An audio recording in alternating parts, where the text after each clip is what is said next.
आपने पहली प्रथम संकल्पना के बारे में अध्ययन किया, जो थी कि वर्तमान समय में जो भूगर्भिक प्रक्रम तथा नियम कार्यरत हैं वे ही समस्त भूगर्भिक प्रक्रम इतिहास में कार्यरत थे, परंतु उनकी सक्रियता में अंतर था। संकल्पना की दूसरी जो विशेषता है जिसके अंतर्गत हम अध्ययन करेंगे कि चट्टान भूगर्भिक इतिहास की पुस्तकें हैं तथा जीवाश्म उनके पृष्ठ हैं। इसी के संबंध में आज हम विशद चर्चा करेंगे। मैं डॉक्टर सुनंदा भंडारी, सह आचार्य भूगोल, राजकीय महाविद्यालय टोंक।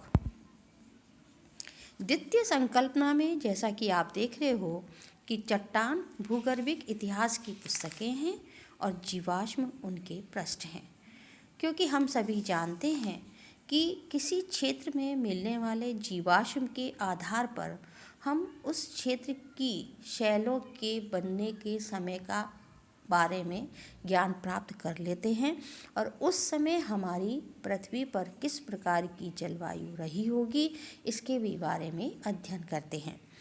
अनेक परीक्षणों के आधार पर यह प्रमाणित हो चला है कि चट्टानों के निर्माण की क्रिया एक पूर्ण चक्र के रूप में घटित हुई है तथा होती भी है। पृथ्वी के ऊपरी भाग में निर्माण एवं विनाशकारी भूगर्भिक क्रियाओं में भी प्राय चक्रीय क्रिया का आभास होता है। जैसे यदि किसी वर्तमान घर्षित पर्वत को लिया जाए जो कि अपने पेनी प्लेन की अवस्था में पहुंच चुका है, इससे यह पता चलता है कि ये भाग प्रारंभ में समतल भाग रहा होगा तथा भूगर्भिक हलचल के कारण उसमें उभार आ गया होगा, जिस कारण सतह से उसकी ऊंचाई अधिक होगी। बाद में अपरदन की शक्तियों ने उसे काट छाट कर नीचा कर दिया होगा। इस तरह की उभार तथा कटाव द्वारा नीचा होना कई चक्र के रूप में घटित हुआ होगा।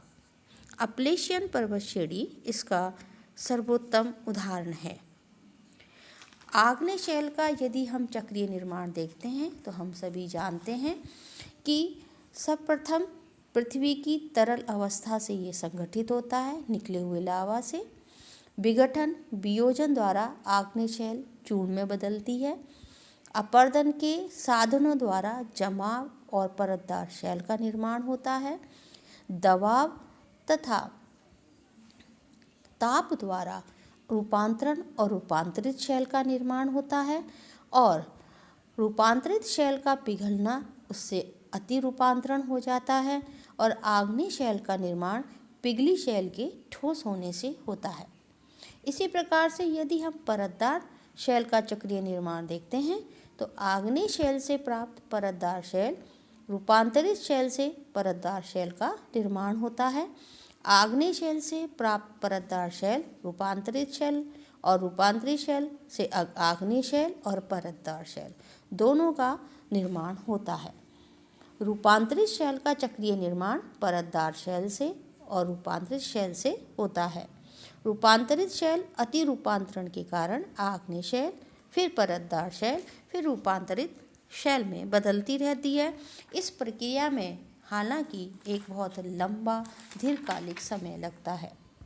यह प्रमाणित हो चुका है कि आग्नेय शैल पृथ्वी की सबसे प्राचीनतम शैल है, परंतु वर्तमान समय में जिन प्राचीनतम आग्नेय शैलों का पता लगा है उनका भी अतिक्रमण प्राचीन परतदार चट्टानों में पाया जाता है। इससे यह पता चलता है कि वर्तमान समय में ज्ञात प्राचीनतम आग्नेय शैल ही प्रथम आग्नेय शैल नहीं है, बल्कि उससे पहले भी परतदार शैल मिलती हैं। इस आधार पर यह निर्णय लिया जा सकता है कि प्राचीनतम आग्नेय शैल का पता अब तक नहीं लग सका है। हो सकता है कि उसका रूप भी बदल गया होगा। इसीलिए हटन ने 1785 में व्यक्त किया था कि ना तो प्रारंभ का कोई चिन्ह है, न अंत होने की कोई आशा है। यद्यपि चट्टानों के निर्माण के प्रारंभिक चक्र का आभास नहीं हो पाता है, फिर भी वर्तमान दृश्य चट्टानों के लक्षणों के आधार पर उनके चक्रीय निर्माण की क्रिया की विचारधारा सत्य मालूम पड़ती है। जैसे आग्नेय शैल का निर्माण हमेशा होता रहा है, वर्तमान समय में ज्वालामुखी उद्गार के समय इनका निर्माण होता है। जैसे कि अभी हाल में ही इंडोनेशिया में एक ज्वालामुखी से लावा का उद्गार हो रहा है। चट्टानें चाहे आग्नेय हो या परतदार, एक तरफ पृथ्वी के इतिहास की हस्तलिपि तैयार करती हैं तो दूसरी तरफ समकालीन दृश्यावली के लिए आधार प्रस्तुत करती हैं। चट्टानों के अवशेष, जिनसे चट्टान के निर्माण क्रिया और निर्माण काल का पता लगाया जाता है, तो चट्टान अवशेष जीवाश्म कहलाते हैं। इसी प्रकार मौसम तथा जलवायु संबंधी अनेक लक्षण चट्टानों पर विद्यमान रहते हैं, क्योंकि अपक्षय के कारक उन पर अपना कार्य करते रहते हैं, जिनके आधार पर ये बताया जा सकता है कि उस समय जलवायु और मौसम संबंधी दशाएं कैसी थी।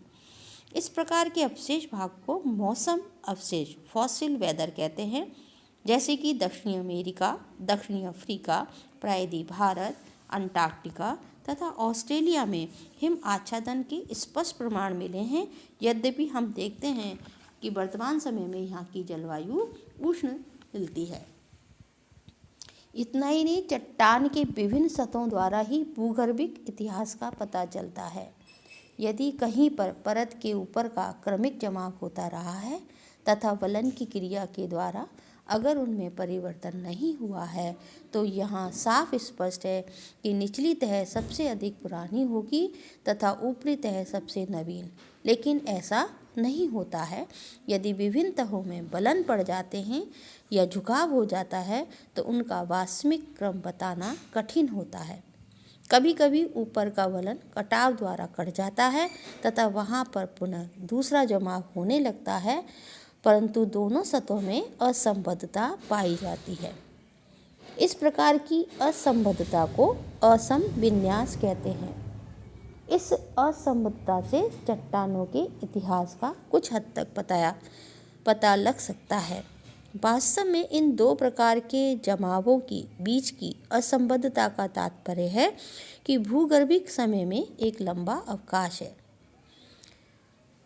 जिस प्रकार से हम किसी पुस्तक को देखते हैं तो पुस्तक का भाग, उसका अध्याय, पैराग्राफ होता है, उसी प्रकार से समकालीन भूगर्भिक समय, उसमें उसका कल्प, उसका युग, उसका पीरियड और उसकी जो ड्यूरेशन है, अवधि है, उसके बारे में अध्ययन किया जाता है।